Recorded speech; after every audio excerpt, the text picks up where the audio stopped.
Welcome to Talk Tickers, your direct line to understanding what really matters in the world of earnings calls. We cut through the noise to deliver clarity. And we're here to distill the latest financial insights for you, really giving you the critical information to stay informed and, well, ahead of the curve. Today, we're diving into SouthState Corporation's Q2 2025 earnings report. And look, this isn't just another regional banking story. No, not at all. It's actually a pretty compelling case study on how strategic mergers, when they're done right, can translate into real tangible growth and, shareholder value too. You'll definitely want to pay close attention to their integration strategy here. It really appears to be firing on all cylinders. Yeah, and we'll also unpack how they're skillfully managing key profitability metrics like net interest margin in what's still a pretty dynamic interest rate environment. Okay, so let's unpack this. Let's start with a quick look at the headline numbers that really jumped out. SouthState delivered a really strong second quarter. Their non-GAAP or adjusted EPS that strips out the one-time stuff, gives you a clearer picture, came in at an impressive $2.30. Which comfortably beat consensus estimates, right, by about 28 cents. Exactly. And revenue also edged past expectations, hitting approximately $665 million. But what's truly fascinating here, and you could argue it's the star of the show, is their net interest margin, or entreat. That's the measure of profitability on their core lending. Right. It reached 4.02%. That significantly outperforms our own guidance of 3.88% to 3.90%. Which is a big beat. And that's not just luck, is it? It signals some highly impressive balance sheet management. Definitely. It shows a proactive strategy, to optimize their interest-earning assets against their cost of funding. Really well managed. And you saw the board's confidence, too. An 11% increase in their dividend, that moves it from 54 cents up to 60 cents per share. And tangible book value per share also grew. It hit $51.96, which is an 8.5% increase year over year. Which, for a bank, tangible book value is such a key measure of intrinsic value. Shows what shareholders would actually own. Yeah. And that growth is notable, especially after a big merger. Right, even accounting for the dilution from the merger. And then from an efficiency standpoint, their adjusted efficiency ratio improved to 49.1%. Yeah, that ratio tells you how much it costs them to make $1 of revenue. Keeping their 6-month year-to-date figure below 50%, that speaks volumes. Especially with the big integration going on, shows strong operational discipline, effective cost controls. All in all, a solid quarter. Though the stock price reaction was maybe a little modest. Positive, but modest? Yeah, positive, but maybe not ecstatic. We can talk about that later. Okay. But like we always say, the headlines only tell part of the story. What's really driving this performance? Well, it points directly to their big strategic move, the integration of Independent Bank, or IBTX. Absolutely. That's the key piece here. If you connect this to the bigger picture, management projected the IBTX acquisition would be 27% accretive to earnings per share. Meaning it adds to EPS, doesn't dilute it. Exactly. And this quarter's adjusted EPS of $2.30. It certainly suggests that promise is being realized, maybe even sooner than some expected, driving real benefits to the bottom line. Okay, now here's where it gets really interesting for me. Their loan origination surged.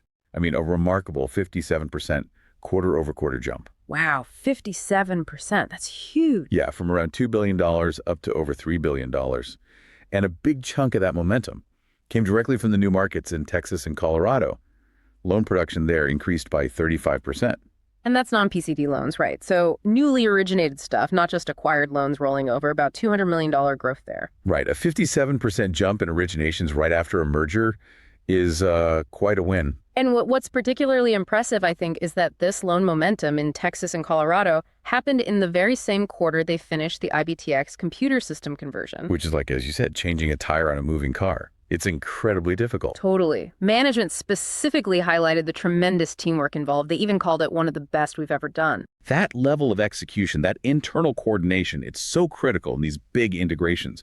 Prevents disruption, keeps clients happy. It's not just numbers, it's about nailing the operations. Exactly. Flawless operational delivery. And beyond just the raw growth, the integration is also generating these valuable revenue synergies. Wow. Well, Independent Bank brought deep expertise in commercial real estate lending. You combine that with SouthState's capital markets, swap offerings, and boom, additional fee revenue. Ah, okay. So diversifying income, offering new solutions to clients. Smart. And it's not just systems and numbers. They're clearly focused on people, too. Talent retention, strategic growth. SouthState reported adding 47 revenue producers during the quarter. 47, that's quite a few. Yeah, and with new hires specifically in those high-growth areas like Houston, Colorado, Dallas, it's not random. It shows a deliberate commitment to organic expansion in the new footprint. Leveraging maybe some disruption from other M&A in those markets. Could be. Definitely actively growing their team there. Okay, so that robust growth is one thing, but profitability. You mentioned that impressive 4.02% net interest margin. How did they actually do that? How did they beat their own guidance by so much? Right. It wasn't just one thing. It was driven by several key factors, kind of a multi-pronged approach. About 5 basis points, remember. A basis point is 0.01%. Right. Came from a lower cost of deposits. That improved to 1.84%, which is down 5 basis points just from Q1. And that's a big improvement, nearly 0.5% from the peak cost last year, right? Exactly. A significant 45 basis point improvement from the peak in Q3 last year shows really effective deposit gathering and management. Okay. What else? Another 6 basis points of NIM improvement came from higher loan coupon yields. That's the interest rate on the loans themselves. Those rose to 6.33%. That's an 8 basis point jump from Q1. Partly because new loans were originated at higher rates, about 22 basis points higher than existing loans. Okay. Plus, they got some benefit from early payoffs on acquired loans, basically swapping lower yielding assets for higher ones. Makes sense. And then add to that another 7 basis point boost from the full quarter's benefit of their Q1 securities portfolio restructuring. They strategically tweaked their investments for better returns. Got it. So lower deposit costs, higher loan yields, and the portfolio restructuring benefit all contributing.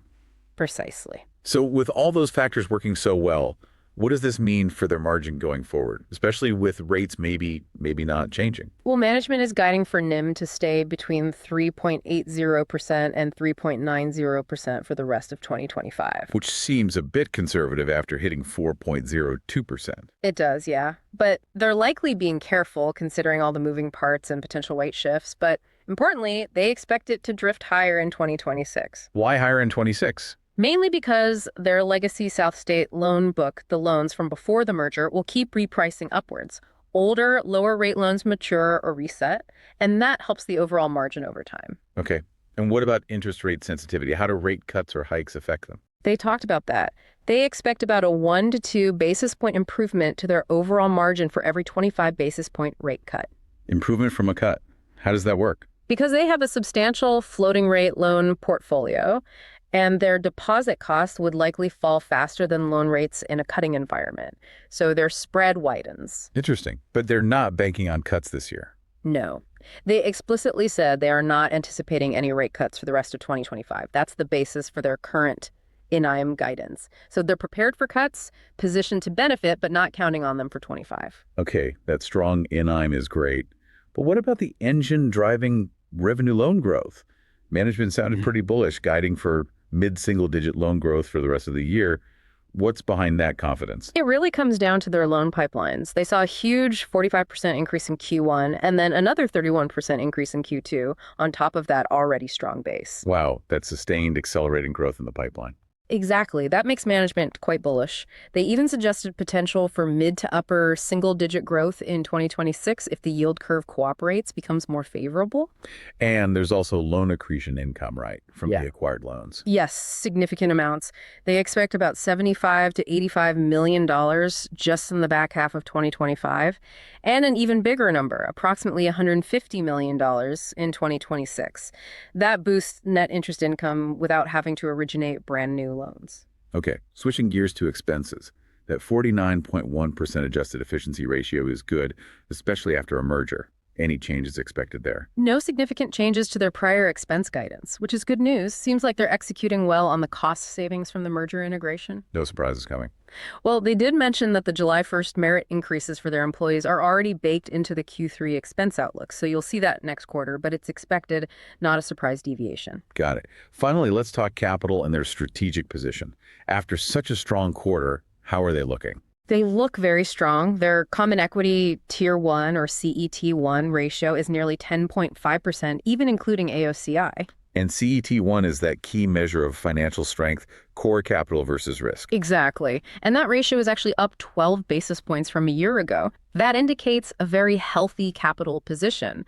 Management called it good capital optionality. Meaning they have flexibility. options. Right. Plenty of financial flexibility for future investments, maybe share buybacks, maybe even future M&A down the road, gives them a strong buffer, allows them to be strategic. So with that good capital optionality, what are their priorities? What are they planning to do with that capital? Well, priority one seems to be consistent annual dividend increases, like the hike they just announced, signals commitment to shareholder returns. Okay. And they also see potential for opportunistic share repurchases. They think their stock multiple, how the market values their earnings, is currently cheap. So buying back shares could be another way to return value if the market isn't fully recognizing their performance. Makes sense. Yeah. What about more M&A? After swallowing IBTX, are they looking for another deal? Doesn't sound like it right now. They said the bar for another acquisition is high. They can afford to be patient and be selective. Focusing more on organic growth and hiring those revenue producers. Exactly. Leveraging organic growth, talent acquisition in those expanded high-growth markets shows discipline, I think. Focus on integrating what they have. And regulatory-wise, they're bigger now, post-merger. They're at $66 billion in assets. They pointed out that's still a long way from $100 billion. Which is that next big threshold for much tougher regulatory scrutiny, right? Right. So it gives them ample time, a runway, to continue building out their infrastructure, managing evolving regulations without the immediate pressure cooker that banks face once they cross that $100 billion mark. Room to grow before hitting that next tier of complexity. Okay, so putting it all together for you, the listener, SouthState's Q2 really highlights the power of getting post-merger integration right. It can drive both top and bottom line growth, especially when you combine it with disciplined financial management. Indeed. And management's tone on the call was, notably bullish. They emphasized the strong beats, the successful IBTX integration, the dividend hike, solid margins, all the good stuff. But as we noted, the market reaction was a bit muted, a modest 0.61% rise. Yeah, which raises that interesting question, doesn't it? The results were clearly strong. Does this suggest maybe some of that good news was already priced in? Or perhaps there's just some lingering caution hanging over the whole regional banking sector that kind of tempered the reaction, despite SouthState's individual success? Could be. But what really stands out, I think, is their ability to expand that net interest margin through proactive management of deposit costs, loan yields. Even without expecting rate cuts this year. It shows their operational engine isn't just passively riding rate waves, they are actively managing the balance sheet. So this raises maybe a bigger question for you to consider. What does this performance tell us about the long-term prospects for regional banks? Specifically, those that can execute strategic M&A well and focus on high-growth areas. SouthState, by many accounts, seems to be charting a pretty clear path here, moving from just a regional player towards becoming a scaled, efficient, and profitable franchise. It's a path others might try to follow. Okay, let's shift gears. It's time for our This Is Not Financial Advice segment. This is where we pitch an outrageous but plausible trade idea, like an analyst prepping for the investment committee. Your turn this week. All right. Well, given everything we've discussed about SouthState's Q2, especially that successful IBTX integration, the really robust loan pipeline in those high-growth Texas and Colorado markets, and the strong NIM expansion, my pitch would be pretty straightforward. A long position in SouthState Corporation, SSB. Okay, long sound state. Plausible enough given the results. So what's the outrageous part of the trade? The outrageous element, or maybe the more sophisticated part, comes in pairing this long position with a short position on a different regional bank. Okay, which kind of bank? One that either lacks a recent successful M&A integration story, maybe is struggling with cost discipline, or perhaps is heavily concentrated in slower growth, more mature markets without that clear path to similar organic loan and deposit growth that SouthState is showing. So a pairs trade. Long, the perceived winner, short, a perceived laggard. What's the core rationale? Look, SouthState's own management thinks their stock multiple is cheap. They've demonstrated really strong operational execution, capital discipline, and they're positioned to benefit from potential rate cuts in 2026 because of how their balance sheet is structured. Right. So the long SSB position lets you capitalize on what looks like a fundamentally strong, well-managed growth story. The short position acts as a hedge against broader regional banking sector volatility or risks. Isolating the alpha, essentially. Betting on SouthState's specific outperformance relative to peers. Exactly. You're isolating the alpha from SouthState's specific strategic execution, the M&A success, the organic growth push. It's basically a bet on differentiation through superior execution in a pretty competitive landscape. Outrageous, maybe, but plausible. Interesting thought. Definitely want to mull over. Okay, that wraps up our analysis into SouthState Corporation's Q2 2025 earnings. So to quickly recap for you, SouthState delivered a truly strong quarter. Key highlights were that successful independent bank integration, the impressive NIM expansion driven by some really disciplined cost management, and a promising loan growth outlook, especially in those new strategic markets. It really is a compelling example of a bank using strategic acquisitions to accelerate growth and build shareholder value. Shows that M&A can be a powerful engine if it's managed effectively. And as you reflect on this, maybe consider, how much will strategic location being in the right, high-growth markets and effective disciplined integration continue to differentiate regional banks in the years ahead? Yeah, what does SouthState's playbook suggest for the future of the sector, really? How do banks navigate growth and profitability going forward? Lots to think about. Definitely. And remember, as always, the insights shared here are for informational purposes only. They are not financial advice. If you have more questions or maybe topics you'd like us to cover in future episodes, we're always here. Let us know. Thanks for tuning in to Talk Tickers. We'll catch you next time.